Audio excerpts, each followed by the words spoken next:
అందరూ కలిసి కూర్చుని ఎప్పుడు పని చేసేస్తారు. అప్పుడు ఎవరు కనబడరు పని చేయడానికి. అప్పుడే అందరూ వస్తారు.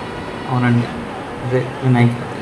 వినాయక చవితి వచ్చిందంటే చాలు కుర్రోళ్ళు అవి స్టార్టింగ్ మొదలుపెట్టిన దాని నుంచి అయ్యేంత వరకు అందరూ అక్కడే ఉంటారనుకోండి. ఫ్యామిలీ అంతా అందరూ కలిపి చేసుకునేది వినాయక చవితి. అందరూ ఎవరి పనులు బిజీగా ఉన్నారు చూడాలి. లోపల వర్షం పడుతుందని చెప్పి ఒక పక్కన బూట్లు కూడా వేస్తుంటే బూట్ల కోసం పిల్లలు కొట్టుకుంటున్నారు. నాకు కూడా దొరికాయండు 2 బూట్లు తీసుకుని తెచ్చుకున్నాం వర్షం రాకుండా ఉంటుందని చెప్పి. అలాగే ఏమేమి ఐటెంలు అనుకుంటున్నారా? అన్నవరం ప్రసాదం, తర్వాత సోమ్ పాపిడి, గులాబ్ జామున్,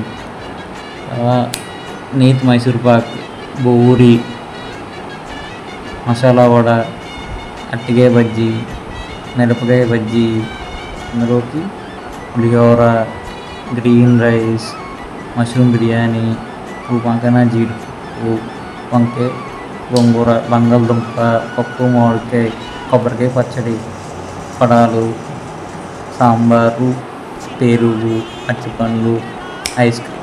లాస్ట్లో మహా అవతార్ లక్ష్మీ నరసింహ మూవీ వేసుకుని తెర మీద మా వినాయక సంబరాన్ని మేము చేస్తాం. మళ్ళీ ఈ సంవత్సరం కూడా వినాయకుడి దేవుళ్ళు ఇంకా గ్రాండ్గా చేస్తూ ఉంటామని కోరుకుంటున్నాను. నేను మీ సతీష్.